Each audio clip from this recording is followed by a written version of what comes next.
Good evening students everyone. कैसे हैं सभी लोग आप? आशा है सब अच्छे ही होंगे और इंतज़ार में होंगे। As I have told you yesterday, मैंने आपको 2 दिन पहले एक वीडियो में, इंट्रोडक्शन पार्ट वाले वीडियो में मैंने आपको बताया था कि हम लोग वापस से स्ट्रेंथ ऑफ मटेरियल की क्लासेस रेगुलर कंटिन्यू करने वाले हैं। लेकिन यहाँ पर एक पॉइंट है, यहाँ पर ये कि जैसे आपको पता है स्ट्रेंथ ऑफ मटेरियल जो है वो आगे चल के आपका स्ट्रक्चरल एनालिसिस का पार्ट बनने वाला है। आपकी स्ट्रेंथ ऑफ मटेरियल के कॉन्सेप्ट अगर बहुत ज़्यादा क्लियर होंगे then only you can perform the structural analysis. आपको एक प्रॉपर अंडरस्टैंडिंग डेवलप होगा।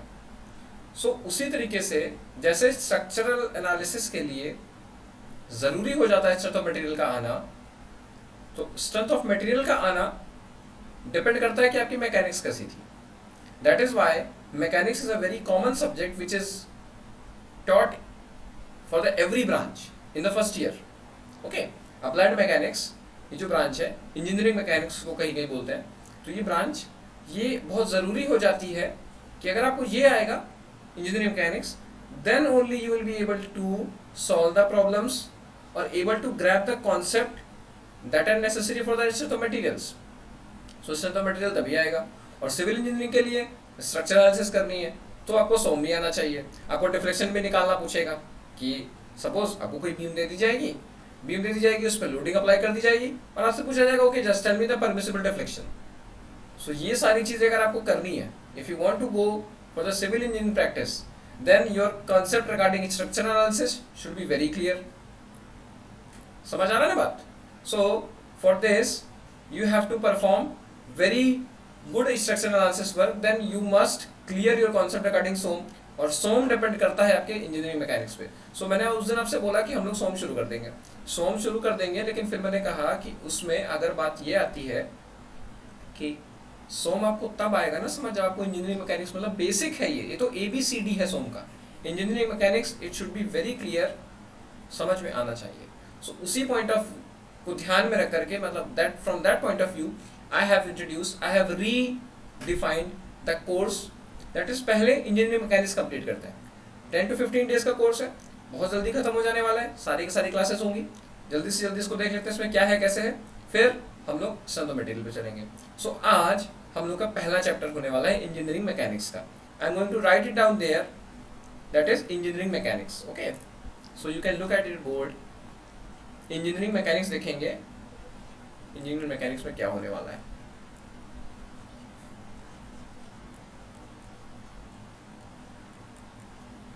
इंजीनियरिंग मैकेनिक्स इसमें देखेंगे, ये यहाँ से बहुत ही बेसिक है।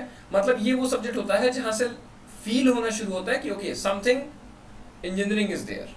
इंजीनियरिंग का कुछ कुछ यहाँ पर फील आने लगता है फर्स्ट ईयर से ही। मैकेनिकल सिविल वाले बच्चों के लिए तो बहुत ही बेनिफिशियल है, जो कि कंप्यूटर साइंस या कुछ दूसरी ब्रांचेस को लेते हैं तो उनके लिए मैकेनिक्स पढ़ते हैं, ठीक है सही है, फर्स्ट ईयर तक ही रहती है, फिर लिमिटेड है, फिर खत्म, फिर उसके बाद उनको ये सारी चीज़ें नहीं पढ़नी होती। लेकिन मैकेनिकल और सिविल वालों को यही सारा आगे करना रहता है, इधर इन द डिप्लोमा पार्ट, और if you are a BTech student then also you have to perform such type of things. So that is why we will start engineering mechanics. अब इंजीनियरिंग मैकेनिक्स से बात आती है कि पहला chapter कौन सा है। पहला चैप्टर कौन सा होता है, उसी वही सारी बेसिक डेफिनेशंस। आपने अगर बुक कभी इसकी देखी हो, इंजीनियरिंग मैकेनिक्स की बुक कभी देखी हो, इवन बच्चे गेट की प्रिपरेशन करते हैं तो गेट में भी 2 या 3 नंबर का क्वेश्चन इंजीनियरिंग मैकेनिक्स से रहता है, लेकिन उसको बस ऐसे ही हल्के में निपटा देते हैं कि ठीक है मैकेनिक्स है। अब हम लोग को सोम आता है तो डेफिनेटली मैकेनिक्स तक का क्वेश्चन तो कर ही लेंगे। ऑब्वियस है, ऐसा होता है। अगर आपको सोम आता है, आपने अच्छे से सीखा है, तो मैकेनिक्स पर डिपेंडेंट कोर्स है वो सोम।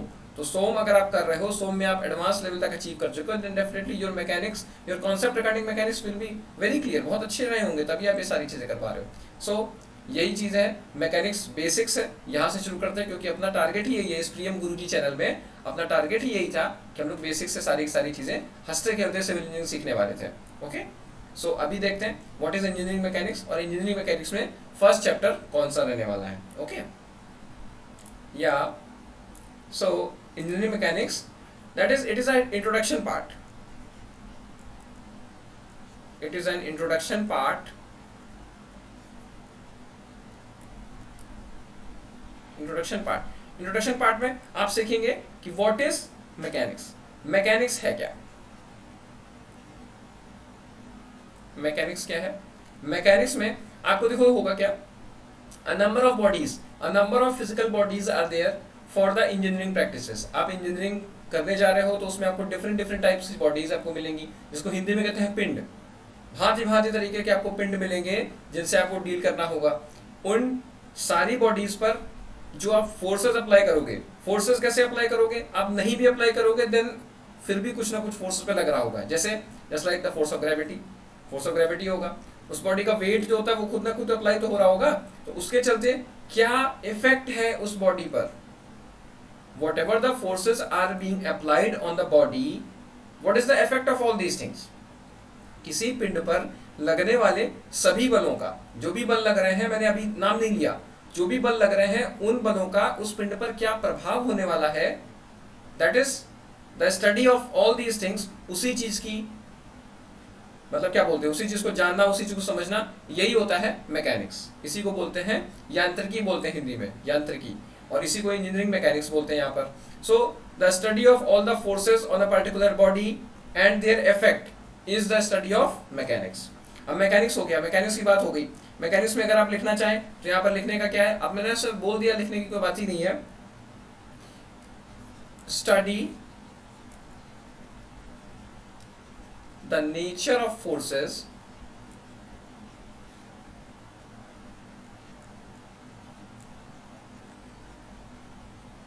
Over the body. बॉडी कैसी होगी, whether rigid, rigid body, and the effect of forces over it is called mechanics. इसको ही मैकेनिक्स बोलते हैं, ठीक है। यही चीज मैकेनिक्स है। फोर्सेस कैसे भी हो सकते हैं, एक्सटर्नली अप्लाइड फोर्सेस हो सकते हैं, इंटरनली अप्लाइड फोर्सेस हो सकते हैं, but the study of forces over a body is called engineering mechanics, is called mechanics.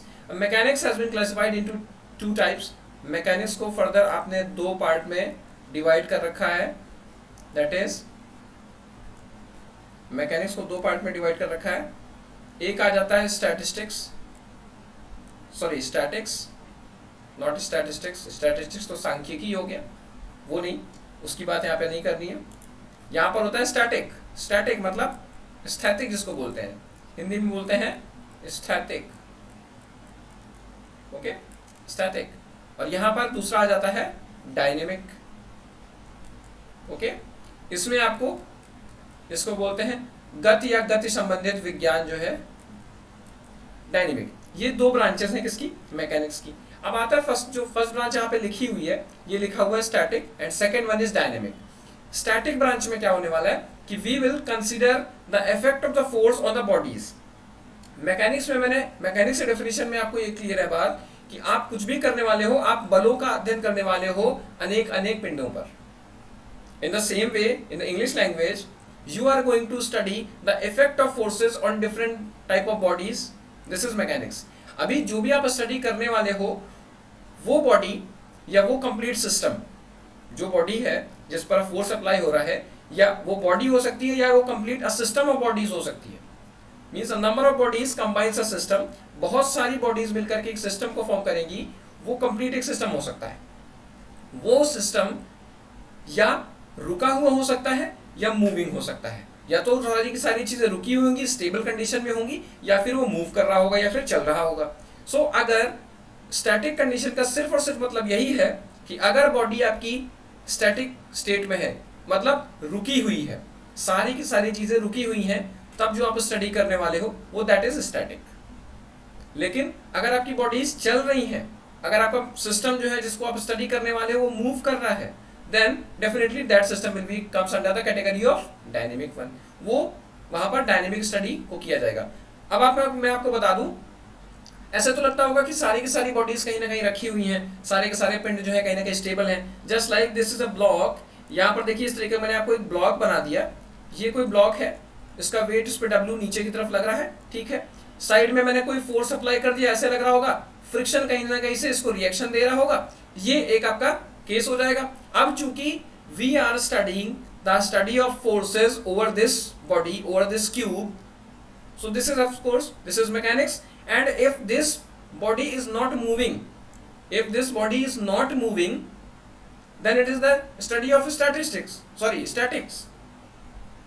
Okay, and if bodies are moving, just like wheel of a cycle or wheel of a railway wagon, it is moving under the constant application of load. उस पर load भी लग रहा है, रेलगाड़ी का पूरा भार भी उस पर आ रहा है, साइकिल और साइकिल सवार का पूरा वजन भी उस पर आ रहा है। वो ये सारी चीजें करते हुए, वो सारे लोड को, वो सारे वजन को बेयर करते हुए वो आगे बढ़ता चला जा रहा है। तो ये कैसी कंडीशन हो गई? ये डायनेमिक कंडीशन हो गई। यहां पर एक बात ये समझने वाली है, सिर्फ रेल तक, सिर्फ रुके हुए ये ब्लॉक तक ये बातें सीमित नहीं है। यहां पर आप देखेंगे, आपको अगर रियल उसमें जाने की कोशिश करो, थोड़ा सा और डेप्थ में जाने की सोचो, इस चीज को अगर देखो, आपको क्या मिलेगा कि nothing is static in this world. आपका अर्थ है, ये सारी की सारी चीजें अर्थ पर ही कंस्ट्रक्ट है। आपका साइकिल हो, आपका रेल हो, even any of the body which is on this earth, then it is moving because earth is moving. If earth is moving, then all these bodies will also be moving. So you get an idea, आपको ये भी समझ में आया होगा कि कोई भी ऐसी चीज नहीं होती जो स्टैटिक इक्विलिब्रियम को शो कर रही है। बट अब फिर ये क्वेश्चन आता है कि हम लोग ये सारी की सारी, अगर इतनी सारी कॉम्प्लेक्सिटी, इतनी सारी जटिलता को इसमें लेकर के पढ़ने बैठेंगे ना, तो ये सारा कोर्स कभी खत्म ही नहीं होने वाला। उस पर्पस के लिए हमने स्टैटिक वाला बनाया, उसी में दूसरा डायनेमिक बनाया।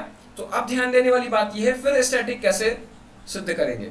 स्टैटिक तभी प्रूव होगा जब आप इस ब्लॉक को इसके रिलेटिव एनवायरनमेंट से, मतलब इसके जहां पर ये ब्लॉक था, आपने बताया कि नीचे फ्रिक्शन लग रहा था, सो वो उस सॉइल पर, उस मिट्टी पर या उस किसी मेज पर जहां कहीं भी वो ब्लॉक रखा था, उससे उसकी रिलेटिव पोजीशन देखी जाती है, उससे उसका रिलेटिव मूवमेंट देखा जाता है। वो देखा जाता है कि वो दूसरे किसी पिंड के सापेक्ष गति कर रहा है या नहीं कर रहा है। यहां पर दूसरा सापेक्ष पिंड कौन हो जाएगा? जैसे हम लोगों ने बताया कि सारी की सारी चीजें धरती पर ही हैं, सो हम लोग उस अर्थ को एक मीन पोजीशन मान करके, एक मीन बॉडी मान करके उसके रिगार्डिंग चीजों को देखते हैं, उसके रेस्पेक्ट में चीजें देखते हैं कि वहां से अगर मूवमेंट दिखता है, so it is the case of dynamic one. और अगर वहां से मूवमेंट नहीं दिखता, आपकी अर्थ को ध्यान में रख करके अगर चीजों में मूवमेंट नहीं हो रहा है, किसी के रेस्पेक्ट में अगर चीजों में मूवमेंट नहीं हो रहा है, then it will the case of the static. ये दोनों में अंतर था, ठीक है। अभी देखिए, स्टैटिक और ये हो गया डायनेमिक। अब ये डायनेमिक वाली जो ब्रांच है, डायनेमिक को वापस से दो तरीकों में बांटा गया है। Dynamic has been further classified into two types. What are these? You just look here, I am going to switch out this colour with the red one, that is dynamic. Okay, अब dynamic में क्या है? Dynamic को दो part में further divide किया गया है, and it is, first one is kinematics, okay, and second one is kinetic. ये बात समझ में आ रही है? डायनेमिक आप पहले ही देख चुके हो कि वहां पर कुछ ना कुछ ऐसा होगा जिसमें मूविंग बॉडी होगी, गतिशीलता आपको दिखाई पड़ेगी, पिंड गतिशील होंगे, वो सारे के सारे केसेस, उन पर फोर्सेस अप्लाई हो रहे होंगे। अगर पिंड गतिशील है, उस पर फोर्सेस अप्लाई हो रहे हैं, definitely this is the case for the dynamic one. लेकिन अभी डायनेमिक में उसको फर्दर स्टडी करने के लिए क्लासिफिकेशन दो और पार्ट्स में किया गया है। वो क्या है क्लासिफिकेशन? वो ये है kinematics and second one is kinetic. अभी काइनेमेटिक में क्या है? काइनेमेटिक में ये बस ध्यान देने वाली बात है, if you are not worried about और if you are not considering the cause of all these things. आपको मालूम है बॉडी मूव कर रही है, ठीक है, मूव कर रही है, बॉडी इक्विलिब्रियम में है, बट वो मूव कर रही है, लेकिन आपको इस चीज से मतलब नहीं है कि ये मूव करने का फैक्टर कौन सा है, मूव किस कारण से कर रही है, किस बल के प्रभाव में आकर मूव कर रही है, अंडर विच फोर्स और under the influence of which force it is moving, you are not considering that force. आप उस फोर्स को, उस बाह्य कारक को ध्यान में नहीं रख रहे, नई चीजें निकाल रहे कि उससे क्या इसका संबंध है और ये क्यों मूव कर रही है, ये आप चीजों पर ध्यान नहीं दे रहे, this is the study of kinematics. आप एक्चुअल चीजों के पीछे लॉजिक क्या है, क्यों मूव कर रही है बॉडी, आप उस किस बल के प्रभाव में मूव कर रही थी, आप उसको ध्यान नहीं दे रहे थे, आपको सीधे सीधे पता चल गया बॉडी मूव कर रही है, उसकी वेलोसिटी इतनी है, इस वेग से मूव कर रही है, बस दैट्स इट। सो ये केस बन जाता है अगर आप सिर्फ अपनी स्टडी को इन्हीं सारी चीजों तक सीमित रखते हो कि हाँ ठीक है बॉडी मूव कर रही थी, उसका वेग इतना है, इसका सारा ये है, वो किस बल के प्रभाव में मूव कर रही थी, आप इन सब चीजों पे नहीं जाते, वो काइनेमेटिक्स का केस बन जाता है। लेकिन आप प्रॉपर स्टडी करते हो कि बॉडी ऐसे मूव कर रही थी तो इस पे वर्टिकली डाउनवर्ड फोर्स लग रहा था, साइड में वो झुक गई थी तो उस पे कहीं ना कहीं लेटरल साइड से कोई फोर्स लग रहा था, एक आड़ी दिशा में कहीं ना कहीं कोई बल लग रहा होगा जिसके चलते वो झुक गई है। तो ये सारे अगर आप फैक्टर्स को स्टडी कर रहे हो और अपनी स्टडी में उनको इंक्लूड कर रहे हो, आप उन सारे बाह्य कारकों को भी अपनी स्टडी में जगह दे रहे हो कि क्यों ऐसा हुआ था, ये अगर कोई पोल, कोई बिजली का खंभा डिफ्लेक्ट हो गया तो वो किस कारणवश डिफ्लेक्ट हुआ है, उस सारी चीजों को आप कंसीडर कर रहे हो, then you are going with the kinetic one. Okay, मुझे लगता है इससे ज्यादा एनालिसिस की जरूरत नहीं है, इससे ज्यादा डेफिनेशन की जरूरत आपको नहीं है, दैट्स ऑल। ओके, सो अभी यहां पर क्या हम लोग देखने वाले हैं, या कुछ चीजें देखेंगे। जैसे मैंने आपको बताया, मैंने आपको एक बताया कि concept of load. Now I am going to clear this page, you will be listening, that is concept of load. Concept of load क्या है?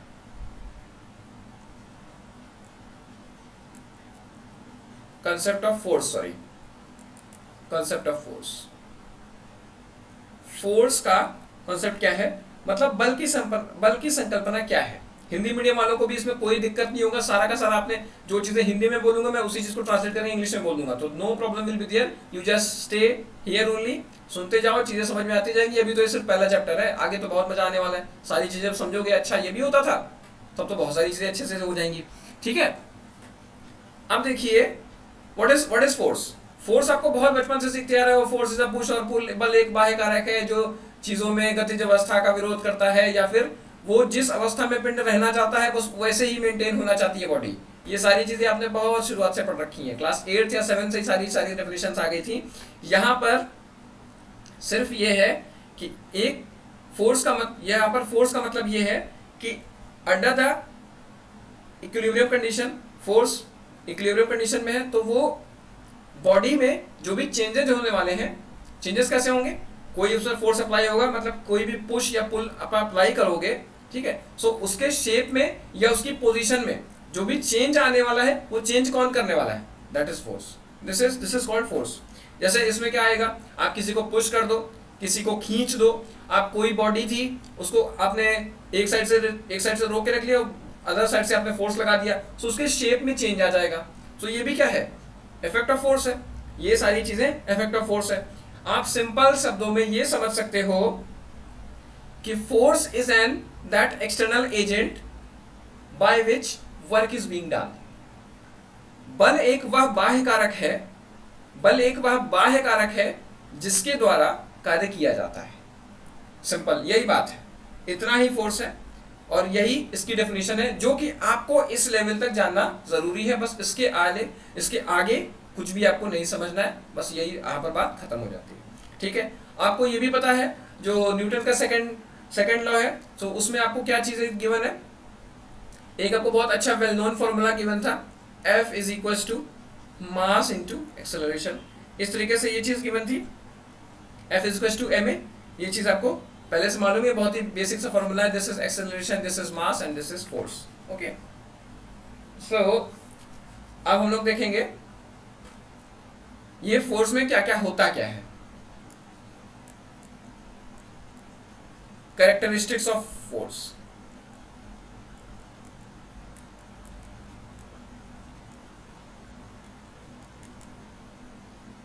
What you will see? You will see characteristics of force. Okay. So, force में क्या क्या आपको मिलेगा, हिंदी वाले बच्चों के लिए सिंपल सी बात है कि फोर्स बल के लक्षण, बल में क्या क्या चीजें होंगी जिससे आप किसी चीज को, ऐसे तो नहीं किसी चीज को हम हमें कह देंगे कि नहीं ये बल है, उसमें कुछ सारी चीजें होनी चाहिए, उसको बोलेंगे कि हाँ ये अपना बल है, ये कैरेक्टरिस्टिक्स ऑफ फोर्सेस हैं। उसमें देखिए क्या होना चाहिए, इट हैज सर्टेन मैग्नीट्यूड, आपको मैग्नीट्यूड उसमें गिवन होना चाहिए। मैग्नीट्यूड मतलब उसका कुछ ना कुछ परिमाण होना चाहिए, उसमें कुछ ना कुछ परिमाण होना चाहिए। सेकंड वन इज व्हाट, उसकी डायरेक्शन होनी चाहिए, मतलब किसी दिशा में होना उसका जरूरी है, दिशा जरूरी है, दिशा होना चाहिए। अभी देखिए तीसरा पॉइंट आता है जो यहां लिखा हुआ है, point of application. Okay, here it is point of application. Point of application means वो बल लग कहां पे रहा है, वो बल लग कहां पे रहा है, इसका मैं ऐसे एलैबोरेट करूंगा। जैसे सपोज आपका बॉडी है, आपका वेट है, आपका सेल्फ वेट है जो आपको मेजर करते हो जाकर के, तो वो आपका बॉडी, मैं आपको बोलूं वो सर का भार अलग नहीं होगा, आपके हाथ का वजन वो कहीं आपसे अलग नहीं हो जाएगा, पैर का वजन आपसे अलग नहीं हो जाएगा, आपकी बॉडी का सारा जो भार है, सारा का सारा जो वेट है, वो किसी ना किसी एक पॉइंट पर जाकर के लगता है। ठीक है, that is called centre of gravity of body, that is CG of body. तो उसी को बोलते हैं पॉइंट ऑफ एप्लीकेशन। सो इस तरीके से जो आपकी बॉडी का जो वेट था, वेट भी एक फोर्स ही है, weight is also a force. So ये जो आपका फोर्स था, इसका एप्लीकेशन ऑफ पॉइंट कहाँ था, वो आपका बॉडी का जो सीजी पॉइंट है, that is the point of application. So ये भी एक इंपॉर्टेंट कैरेक्टरिस्टिक होती है फोर्स की, कि उसके पास मैग्नीट्यूड होना चाहिए, डायरेक्शन होनी चाहिए, पॉइंट ऑफ एप्लीकेशन होना चाहिए। और फिर last one, line of action होना चाहिए। लाइन ऑफ एक्शन मतलब वो फोर्स किस लाइन पर काम कर रहा है। लाइन ऑफ एक्शन मतलब देखिए, जैसे आपने ये कोई आपकी बॉडी एक है इस तरीके से, और आपने यहाँ पर ऐसे कोई हुक फंसा दिया, और ये आपके पास रोप है, और इसको आप P फोर्स से खींचने लगे। सो इस फोर्स का जो लाइन ऑफ एक्शन है वो यहाँ है, मतलब ये आप इसके सेंट्रल, दैट इज जो इस बॉडी की एक्सिस है, उस एक्सिस के पैरेलल ये फोर्स वर्क कर रहा है। अब यहाँ पर इसी रेड लाइन को जो यहाँ पर गिवन है, जो शो हो रही है, इसको बोलेंगे लाइन ऑफ एक्शन। मतलब ये बल की कार्यकारी रेखा होती है जहां पर बल कार्य कर रहा होता है, सिंपल बात। ओके, सो अगले आगे मूव करते हैं। अब देखिए effect of forces. Effect of forces देखेंगे, इफेक्ट ऑफ फोर्सेस, या हिंदी में इसको बोले तो इसको ऐसे बोलेंगे, बल के प्रभाव। मतलब जब बल अगर किसी बॉडी पर लगता है तो वो क्या क्या प्रभाव उत्पन्न कर सकता है। देखिए मैं आपको यहाँ पर दोनों ही एग्जांपल से समझाने की कोशिश करूंगा। ये ब्लू कलर है आपका, this is your blue colour and this is your body. Suppose ये आपकी कोई एक रेक्टेंगुलर बार है, दिस इज रेक्टेंगुलर बार, ठीक है। अब इस पे आपने यहाँ पर ऐसे फोर्स अप्लाई कर दिया P, ओके, आपने ऐसे फोर्स अप्लाई किया P, ये आपका लेंथ था L लेंथ थी। आपने क्या किया, अगर इस एंड को सपोज मैं इसको फिक्स्ड कर दूं या रोक के रख लूं, फिक्स मतलब मैंने इसको आगे मूव नहीं होने दिया, बस सिंपल बात इतनी है, ज्यादा कॉम्प्लेक्सिटी मत लेना, सिंपल बस इतनी बात है कि मैंने इस वाले एंड को रोक लिया जिससे मैं इसको आगे बढ़ने नहीं देना चाहता। अब देखिए क्या हुआ, यहां पर जब मैंने इसको रोक लिया तो ये थोड़ा सा एक्सटेंड कर गया, यही सेम बॉडी ये इतनी एक्सटेंड कर गई, ठीक है, ये इसकी लेंथ में चेंज आ गया। अभी कितना था L और अभी ये हो गया डेल्टा L, ये फोर्स लगने के चलते ये डेल्टा L हो गया, ठीक है। सो यहां पर आपने चेंज ला दिया। ये फोर्स किस तरीके का था, ये इस बॉडी को खींच रहा था, मतलब टेंशन प्रोवाइड कर रहा था। सो यहां पर जो आपका ये फोर्स है उसका इफेक्ट क्या है, इस बॉडी को खींच लेना, इस बॉडी को खींच लेना मींस इसमें टेंशन प्रोवाइड करना। सिमिलरली आप इसके इफेक्ट को रिवर्स भी कर सकते थे, जैसे यहां पर देखिए ये चीज डिलीट अगर कर दी जाए, सो अभी क्या होगा,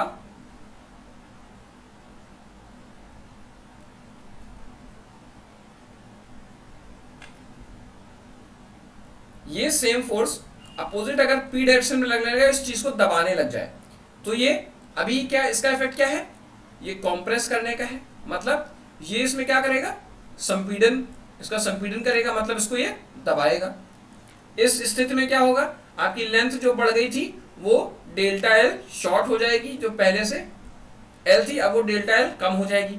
सो आपके डायरेक्ट ये देखिए, आप इस एक्सिस के, ये बॉडी की एक्सिस थी ग्रीन वाली, अक्ष थी बॉडी की, ये अक्ष थी बॉडी की, इस एक्सिस के पैरेलल फोर्स आपने अप्लाई किया, या फिर आप इसको ऐसे भी बोल सकते हो, ये एक्सिस के पैरेलल था, लेकिन ये अगर इसका क्रॉस सेक्शन ये रहा होता, क्रॉस सेक्शन एरिया इस बॉडी का, इस बीम का या इस बार का, सो उसके ये पैरेलल था, वो परपेंडिकुलर था, सॉरी, ये देखो इसके परपेंडिकुलर था, क्रॉस सेक्शनल एरिया के परपेंडिकुलर था, बट ये एक्सिस के पैरेलल था।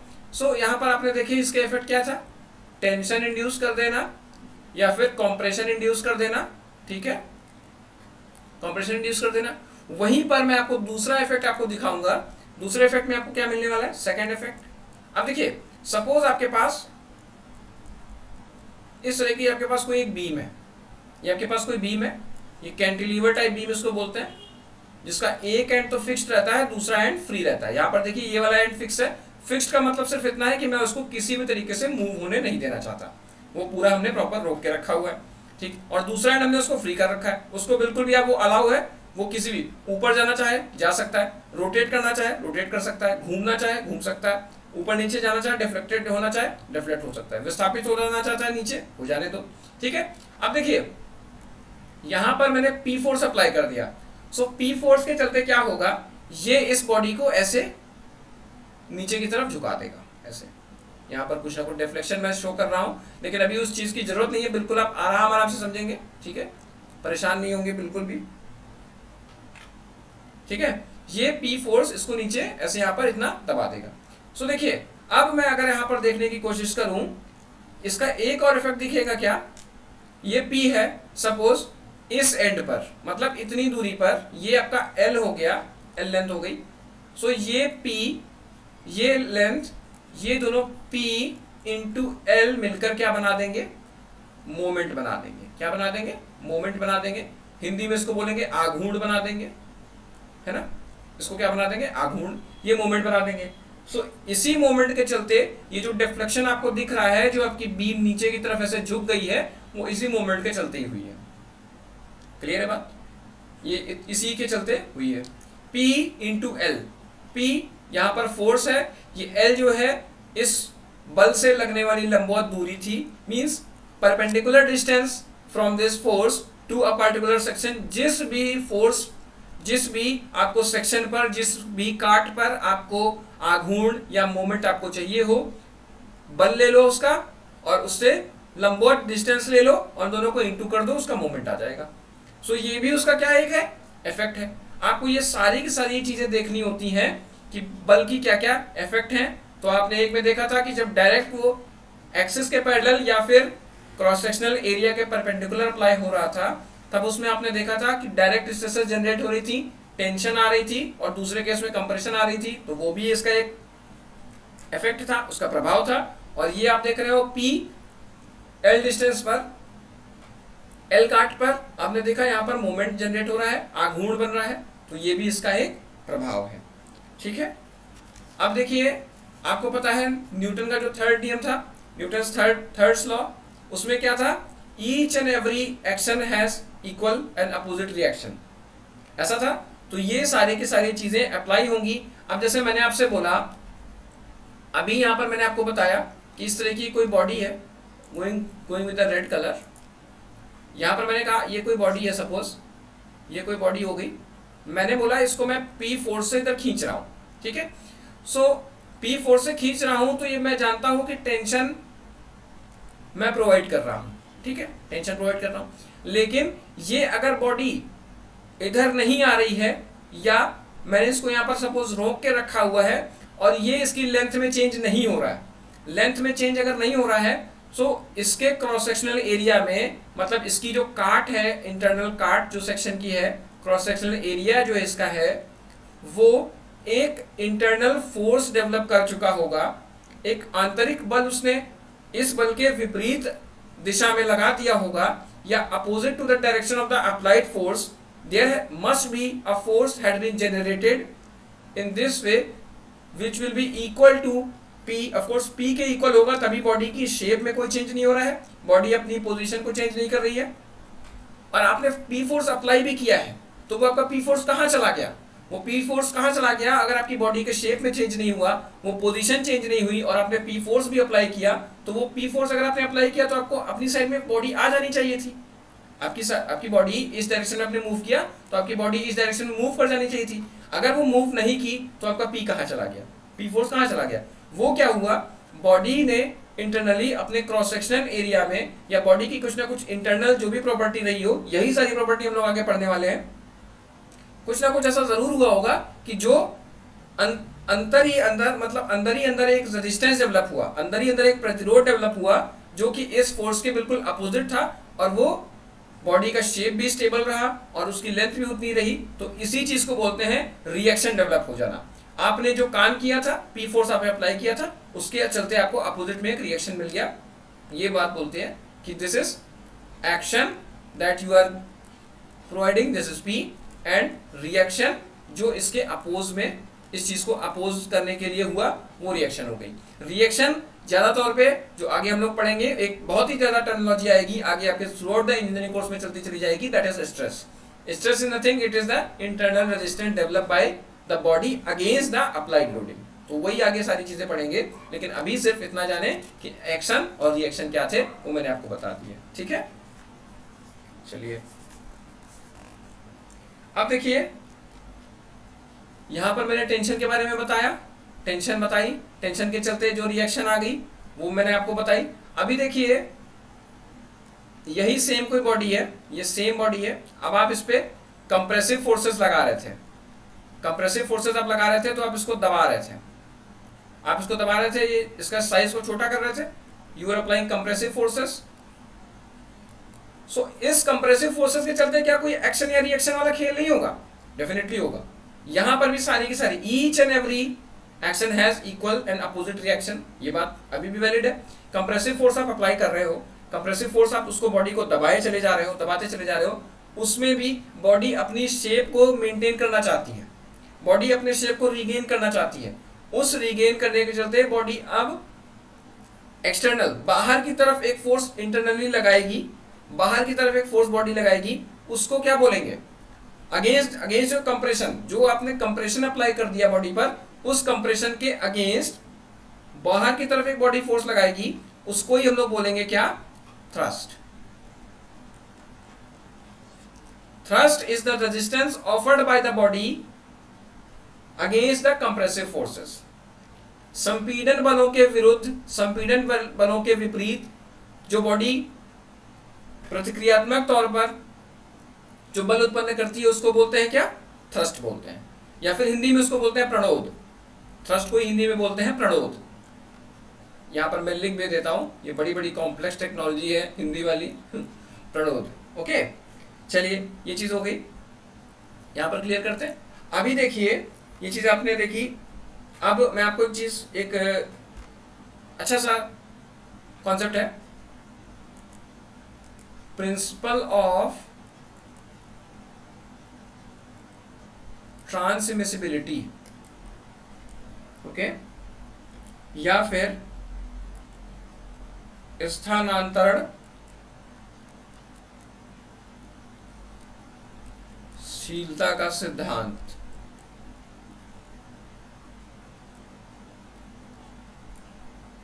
इसमें क्या होने वाला है, देखिए, सपोज आपके पास कोई एक बॉडी है, यहां पर देखेंगे,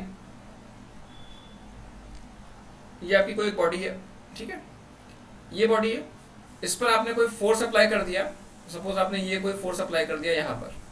सो ये फोर्स आपने अप्लाई किया, आपको मैं बता चुका हूं फोर्स में चार चीजें तो होनी चाहिए, मैग्नीट्यूड होना चाहिए, डायरेक्शन होनी चाहिए, पॉइंट ऑफ एप्लीकेशन होना चाहिए, और साथ साथ लाइन ऑफ एक्सेस होनी चाहिए, या फिर उसकी वर्किंग लाइन होनी चाहिए कि कहां पर वो वर्क कर रहा है, किस एक्सेस के अबाउट वर्क कर रहा है।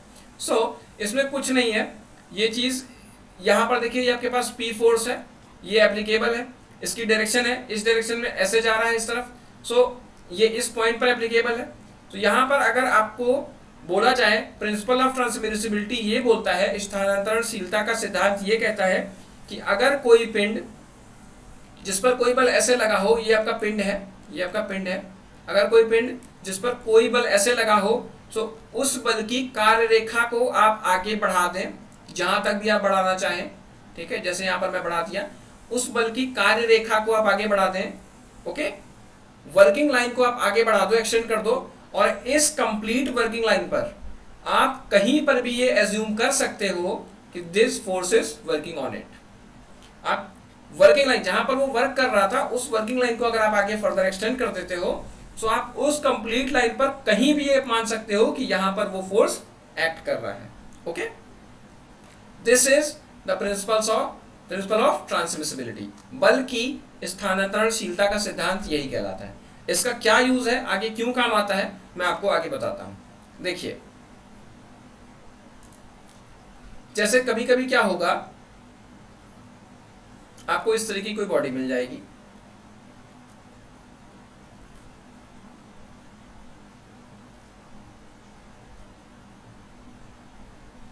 इस तरह की कोई बॉडी मिल जाएगी और आप इस तरीके से उसमें कोई टेंशन अप्लाई कर दोगे ऐसे, ठीक है।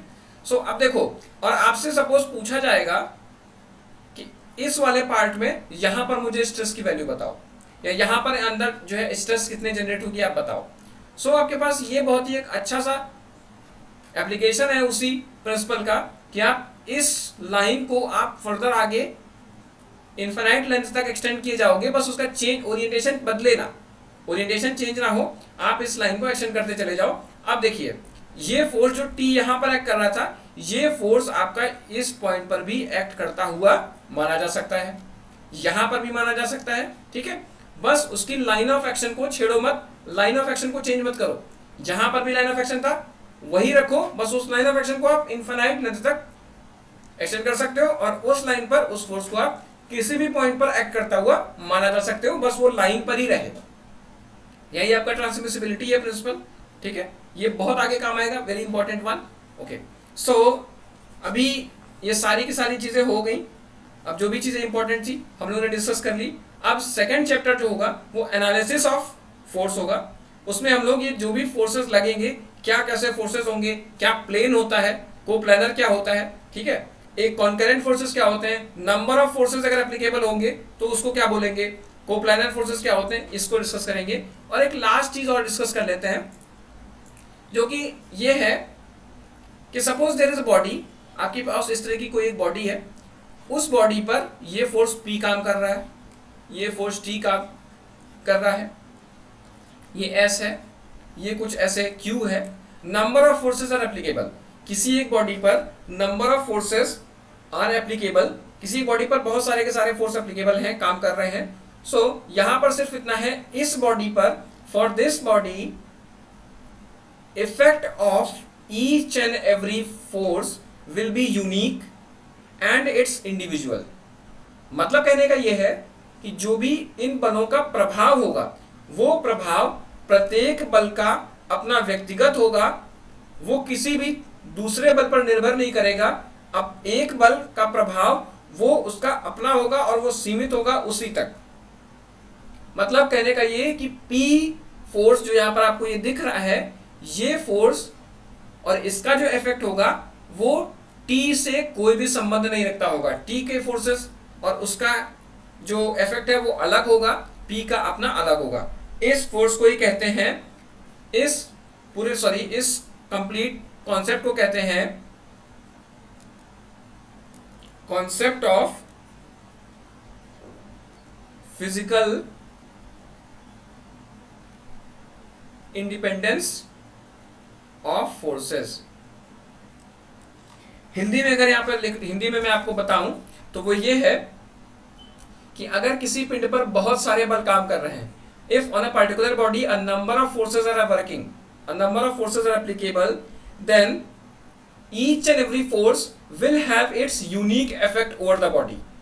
हर कोई बल उस बॉडी पर, उस पिंड पर अपना एक विशिष्ट प्रभाव रखेगा और वो दूसरों से स्वतंत्र होगा, ठीक है, वो दूसरों से स्वतंत्र होगा। यही बात लिखी हुई है कंसेप्ट ऑफ फिजिकल इंडिपेंडेंस, जो आपका कॉन्सेप्ट है उसमें ये बात बताई गई है। तो अब हमने जैसे आपको बताया था कि कल वाली क्लास में, नेक्स्ट जो क्लास होगी उसमें हम लोग एनालिसिस ऑफ फोर्सेस करेंगे, डिफरेंट फोर्स किस ओरिएंटेशन पे लगे हों, एक से ज्यादा फोर्सेस हो जाते हैं तो उनको कैसे सॉल्व आउट करेंगे और उसका बॉडी पर क्या इफेक्ट होगा, वो हम लोग सारी चीजें देखेंगे। और आज की क्लास यहीं पे खत्म करते हैं। डेफिनेटली ये फर्स्ट चैप्टर था इंजीनियरिंग मैकेनिक्स का, हम लोग 15 दिन के अंदर अंदर ये मैकेनिक्स खत्म करेंगे और फिर से वापस से सोम पे आ जाएंगे, क्योंकि वो एक बहुत ही ज्यादा इंपॉर्टेंट सब्जेक्ट है। लेकिन मैं फिर वही कहूंगा, वो डिपेंड इसी पे करता है।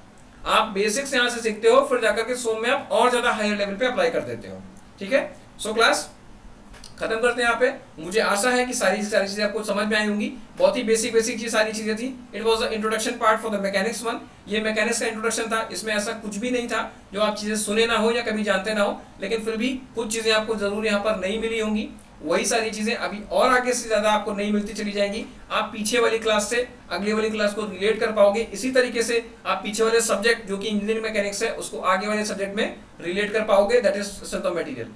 ऐसा ही होगा, सारी की सारी चीजें समझ में आएंगी बेहतरीन तरीके से। हम लोग करेंगे क्लास। कल मैं फिर से यही एक नया वीडियो लेकर के आऊंगा जिसमें हम लोग एनालिसिस ऑफ फोर्सेस या फिर बलों का विश्लेषण चैप्टर 2 पार्ट 2 यहाँ पर कंप्लीट करेंगे। धन्यवाद class. Okay, so I am going to quit this class. Bye bye.